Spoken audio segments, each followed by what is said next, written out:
बिस्मिल्लाहिर्रहमानिर्रहीम। इब्तदा है अल्लाह ताला के बाबरकत नाम से और दरूद व सलाम है हज़रत मोहम्मद मुस्तफ़ा सल्लल्लाहु अलैहि वसल्लम और उनकी आल पाक पे। अस्सलाम वालेकुम my dear students. Previous topic में हम ये बात पढ़ चुके हैं कि what is enthalpy of reaction. मैंने आपको डिटेल में ये टॉपिक बताया था और इंथैल्पी ऑफ रिएक्शन या इंथैल्पी ऑफ सिस्टम की हमने डेफिनेशन ये की थी कि total heat content of a system is known as enthalpy. आज हम उसी इंथैल्पी की कुछ टाइप्स को डिस्कस करेंगे। उसमें सबसे पहली टाइप है enthalpy of reaction. Chemical reaction के अंदर एंथैल्पी चेंज का मतलब ये है कि हीट चेंजेस क्या होती हैं, क्या हीट रिएक्शन की वजह से अब्जॉर्ब होती है या हीट उस रिएक्शन की वजह से इवॉल्व होती है। अब कोई भी reactant certain number of mole of reactant जब कंबाइंड होते हैं, certain number of moles of reactant मिलने के बाद आपके पास प्रोडक्ट बनती है। अब इसको हम एक केमिकल रिएक्शन बोलते हैं, लेकिन यही केमिकल रिएक्शन एक बैलेंस्ड केमिकल रिएक्शन हो और स्टैंडर्ड कंडीशंस हों, तो उस स्टैंडर्ड कंडीशन के बाद, स्टैंडर्ड कंडीशन का मतलब ये है कि 25 डिग्री सेल्सियस आपके पास टेम्परेचर हो और 1 atm आपके पास प्रेशर हो। और इसके अलावा कंडीशन क्या है? कंडीशन ये है कि सारे के सारे रिएक्टेंट को उनके स्टैंडर्ड फिज़िकल स्टेट के अंदर मौजूद होना चाहिए। स्टैंडर्ड फिज़िकल कंडीशन का मतलब ये है कि 25 डिग्री सेल्सियस पर और 1 atm प्रेशर पर एक एलिमेंट की या एक कंपाउंड की जो फिज़िकल स्टेट है, तीन तरह की फिज़िकल स्टेट्स होती हैं, सॉलिड होता है, लिक्विड होता है, गैशियस होता है। अब जैसे वाटर है वो 25 डिग्री सेल्सियस पर लिक्विड होता है, तो इसका मतलब ये है कि उसकी स्टैंडर्ड फिज़िकल स्टेट लिक्विड है।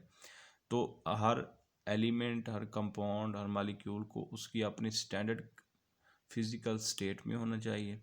और कंडीशन क्या है कि 25 डिग्री सेल्सियस टेम्परेचर हो या फिर 1 atm प्रेशर हो। उस पर जो हीट चेंजेस आती हैं उसको हम एंथैल्पी ऑफ रिएक्शन बोलते हैं। फॉर एग्ज़ाम्पल, और उसके जो यूनिट्स होते हैं वो these are units are kilojoule per mole. Example है कि दो हाइड्रोजन के मालिक्यूल एक ऑक्सीजन के मालिक्यूल से मिले और वाटर बना दिया। अब इसके नतीजे में हमारे पास इतनी हीट -285 kg पर मोल हीट इवॉल्व हुई है। इसका मतलब ये है कि हमारे पास 285 kg पर मोल को हम बोलते हैं कि standard enthalpy of the reaction. अब इसमें आपने देखा है कि आपके पास ये जो हाइड्रोजन है ये भी गैशियस में है, ऑक्सीजन भी गैशियस में है। मतलब 25 डिग्री सेल्सियस पर हाइड्रोजन भी गैशियस फॉर्म में मौजूद है होती है, ऑक्सीजन भी गैशियस फॉर्म में मौजूद होती है और वाटर भी लिक्विड फॉर्म में मौजूद होता है। तो इट्स मीन कि इसकी सारी की सारी कंडीशन फुलफिल हैं, तो हम यहाँ पर जो हीट चेंजेस हैं उसको ऑब्जर्व कर सकते हैं। हमने हीट चेंजेस को ऑब्जर्व किया and that was -285 kg per मोल। अब नेक्स्ट डेफिनेशन देखते हैं। अवर नेक्स्ट डेफिनेशन से पहले हम एक छोटे से कॉन्सेप्ट को देख लेते हैं कि नेगेटिव और पॉजिटिव इंथैल्पी का क्या मतलब है। डियर स्टूडेंट्स, आपको इससे पहले ये बात बता चुका हूँ कि एक्सोथर्मिक रिएक्शन और एंडोथर्मिक रिएक्शन क्या होते हैं। आपने अक्सर ये देखा होगा कि जब भी रिएक्टेंट आपके पास प्रोडक्ट में कन्वर्ट होते हैं तो एक्सो के अंदर क्या होता है कि हीट आपके पास इवॉल्व होती है, हीट इवॉल्व होती है। जबकि एंडो में क्या होता है कि आपको हीट प्रोवाइड करनी पड़ती है और उसके बाद आपके पास जो है वो प्रोडक्ट बनती है। अब डियर स्टूडेंट्स, इसके अंदर आपने जो बात याद रखनी है वो ये है कि एक्सोथर्मिक रिएक्शन के केस में आपके पास जो हीट कंटेंट है या एंथैल्पी ऑफ द प्रोडक्ट है वो लेस होती है। लेस क्यों होती है? क्योंकि जैसे ही आप रिएक्टेंट को प्रोडक्ट में चेंज करते हैं तो आपके पास कुछ हीट वहाँ से रिलीज़ हो जाती है, कुछ वहाँ से रिमूव हो जाती है, कुछ इवॉल्व हो जाती है। अच्छा, जब प्रोडक्ट में से हीट निकल चुकी है तो उसका मतलब है heat content of product less हो जाएगा। तो ये आपके अक्सर एमसीक्यूज़ में भी आता है कि एक्सोथर्मिक रिएक्शन के केस में heat content of the product less है जबकि heat content of the reactant ज़्यादा है। अगर हम एंडो की बात कर लेते हैं तो एंडो में आपको हीट प्रोवाइड करनी पड़ती है, तब जाके जो रिएक्टेंट हैं वो प्रोडक्ट के अंदर चेंज होते हैं। इसका मतलब है रिएक्टेंट की इंथैल्पी जो है वो कम थी आपने जैसे ही उसको हीट प्रोवाइड किया वो प्रोडक्ट में कन्वर्ट होगा। तो प्रोडक्ट के पास हीट कंटेंट या एंथैल्पी ऑफ द प्रोडक्ट वो ज़्यादा होगी। तो ये आपने याद रखना है कि एक्सो के केस में हीट कंटेंट ऑफ प्रोडक्ट कम होता है, जबकि एंडो के केस में हीट कंटेंट ऑफ प्रोडक्ट जो है वो ज़्यादा होता है।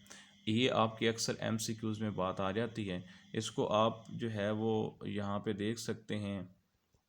अगर मैं इसको डायग्राम की सूरत में आपको बताना चाहूँ तो ये यहाँ पर मौजूद है। आप इस कॉन्सेप्ट को इस डायग्राम के ज़रिए भी समझ सकते हैं जी। नेक्स्ट है एंथैल्पी ऑफ फॉर्मेशन। फॉर्मेशन का मतलब ये है, अच्छा जितनी भी इस एंथैल्पी ऑफ रिएक्शन के अलावा आप जितनी भी एंथैल्पी यहाँ पे हम डिस्कस करेंगे उसमें तीन बातें कॉमन होंगी। पहली बात कि हर एक के अंदर हम एक मोल की बात करेंगे। जितने भी हम बात करेंगे हमारा मतलब एक मोल होगा। अच्छा इसके अलावा हम स्टैंडर्ड कंडीशंस की बात करेंगे और स्टैंडर्ड कंडीशन क्या होंगी, 25 डिग्री सेल्सियस और 1 atm प्रेशर होगा। और तीसरी बात जो हम करेंगे वो ये होगी कि all the reactant and product should be in their standard physical state, कि जितने भी आपके पास रिएक्टेंट और प्रोडक्ट मौजूद होंगे वो सारे के सारे स्टैंडर्ड फिज़िकल कंडीशन के अंदर मौजूद होने चाहिए। और मैंने वो बात आपको बता दी है कि स्टैंडर्ड फिज़िकल कंडीशन का मतलब ये होता है कि all the reactant and product should be there standard state at 25 degree Celsius and 1 atm pressure. जैसा कि वाटर लिक्विड है 25 डिग्री सेल्सियस और 1 atm प्रेशर पर, तो उसको लिक्विड स्टेट में ही होना चाहिए। इसके अलावा अगर वो सॉलिड में होगा तो उस वक्त उस एंथैल्पी को हम एंथैल्पी कंसीडर नहीं करेंगे। तो इसकी डेफिनेशन देखते हैं कि एंथैल्पी ऑफ फॉर्मेशन क्या है। It is actually the amount of heat evolved or absorbed when 1 mole of the compound is formed from its elements, कि जब 1 मोल कंपाउंड उसके एलिमेंट्स से बनता है तो उस वक्त जो हीट इवॉल्व या अब्जॉर्ब होती है उसको हम एंथैल्पी ऑफ फॉर्मेशन बोलते हैं। In most of the cases this heat is evolve, क्योंकि जैसे फॉर्मेशन होती है तो उसके दौरान हीट निकलती है, हीट अब्जॉर्ब नहीं होती। फॉर एग्ज़ाम्पल मेरे पास एक एग्ज़ाम्पल मौजूद है।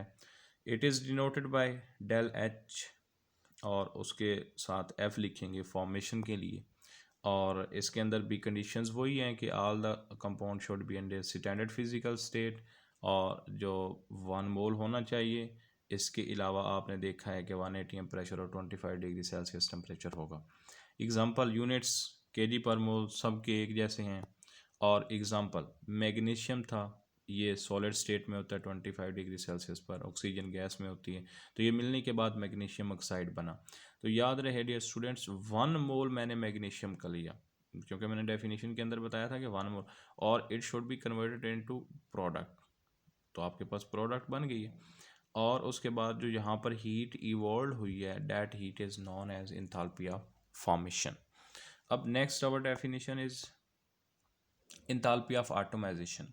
एटमाइजेशन प्रोसेस क्या होता है? एटमाइजेशन प्रोसेस वो होता है जिसके अंदर हम किसी भी जो है हमारे पास एलिमेंट उसको आप उसकी एलिमेंटल फॉर्म में लेके आते हैं और गैशियस फॉर्म में लेके आते हैं। आपने दो काम करने होते हैं कि उसको एलिमेंटल यानी कि सिंगल फॉर्म में लेके आपने आना है, आइसोलेटेड फॉर्म में, और दूसरी बात कि उसको आपने गैशियस फॉर्म में लेके आना है। इस प्रोसेस को हम ऑटोमाइजेशन बोलते हैं कि किसी भी आपने एलिमेंट को उसकी आइसोलेटेड गैशियस फॉर्म के अंदर जो कन्वर्ट करना है उस प्रोसेस को ऑटोमाइजेशन बोलते हैं। और उसके लिए हमें जितनी हीट चाहिए होती है, जितनी हीट रिक्वायर्ड होती है, जितनी हीट अब्जॉर्ब होती है, that heat is known as enthalpy of atomisation. For example इसकी डेफिनेशन हम कैसे डिफाइन करेंगे कि it is the amount of heat absorb when 1 mole of the gaseous elements are found from its elements under the standard conditions. Standard condition understood है 25 degree Celsius temperature, 1 atm pressure, standard physical state. जी यहाँ पे देखिएगा कि आपके पास gaseous form में है, ये भी गैशियस में है, सिर्फ एलिमेंटल फॉर्म में आप इसको लेके आए हैं, यानी कि सिंगल फॉर्म, आइसोलेटेड फॉर्म और गैशियस। तो आपको जहाँ पे जो हीट रिक्वायर्ड थी that was 218 kg per mole. तो this is known as enthalpy of atomisation. आपके पास डिफरेंट टेक्निक्स हैं इसको मैयर करने की, वो हम डिटेल में पढ़ेंगे। Next is enthalpy of neutralisation.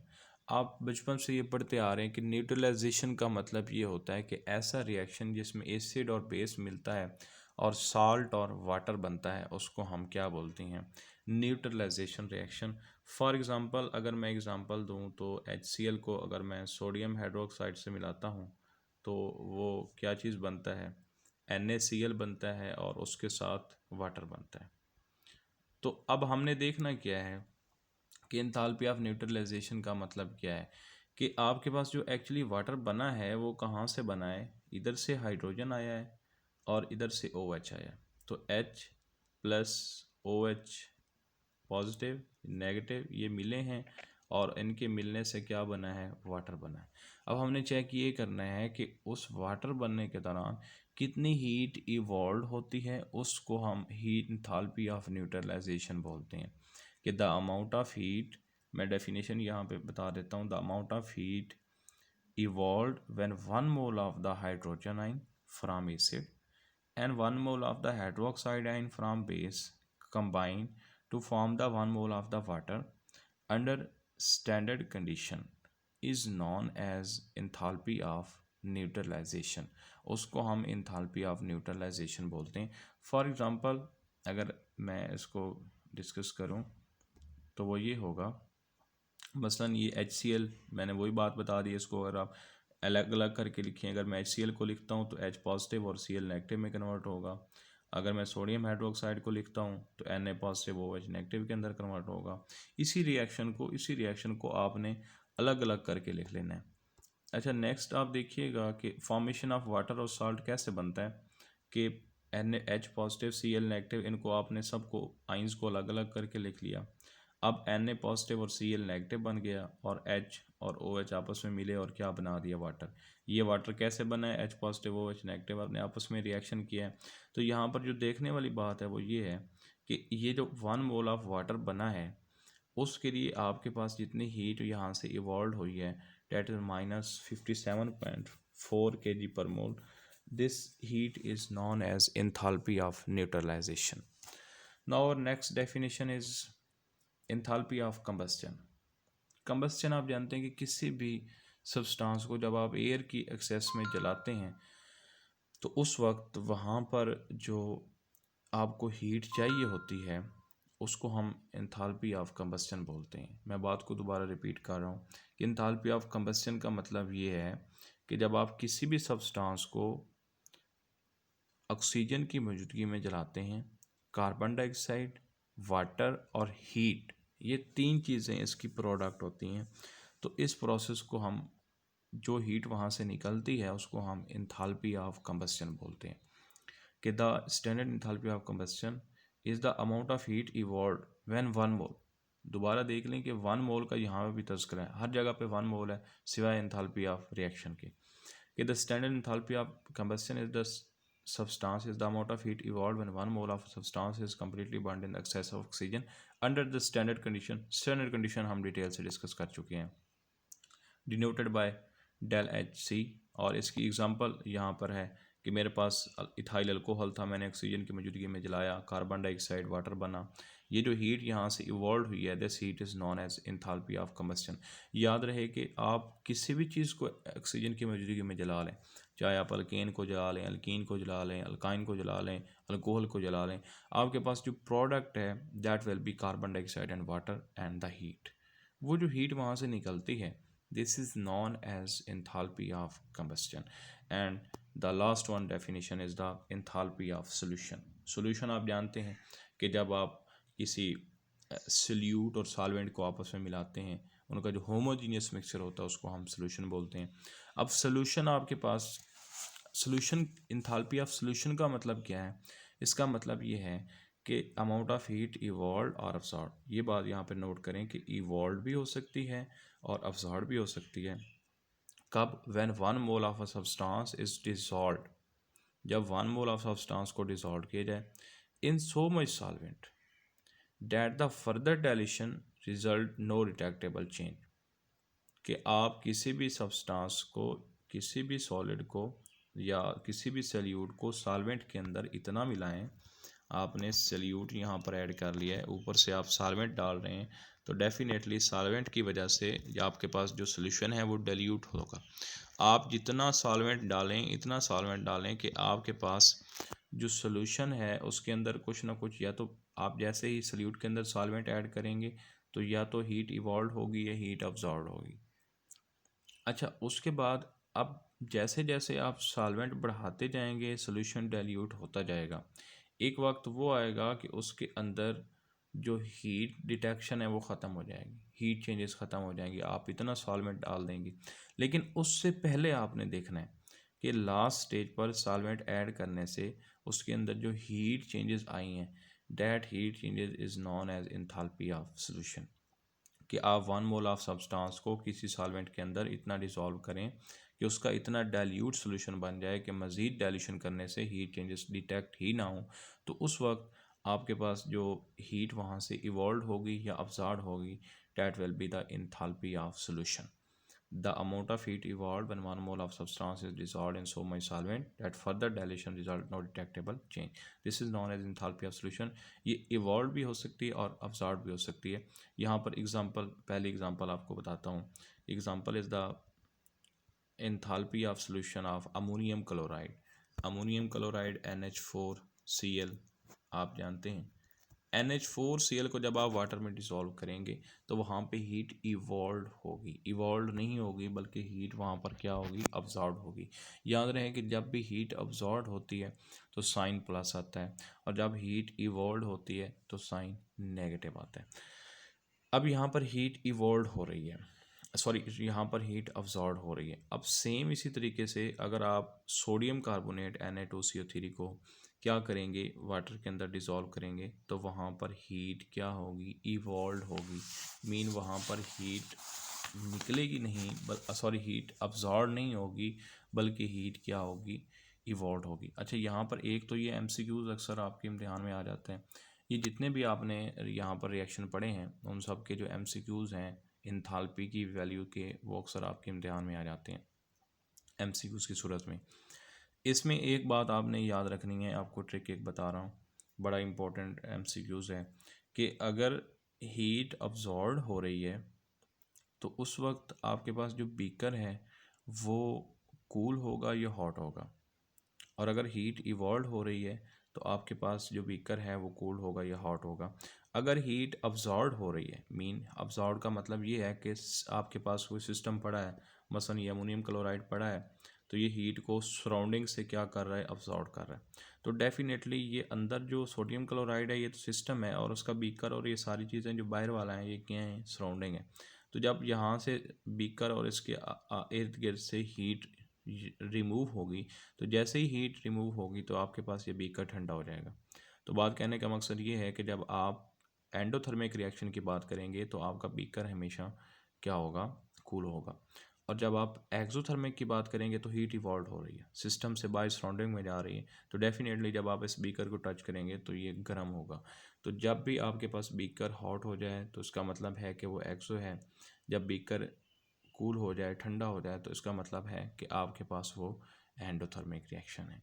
तो this is all about the enthalpy and its types, इसकी डेफिनेशंस, इसको आपने अच्छे तरीके से याद करना है। अल्लाह ताला आपका हामी नासिर हो। अल्लाह हाफिज़।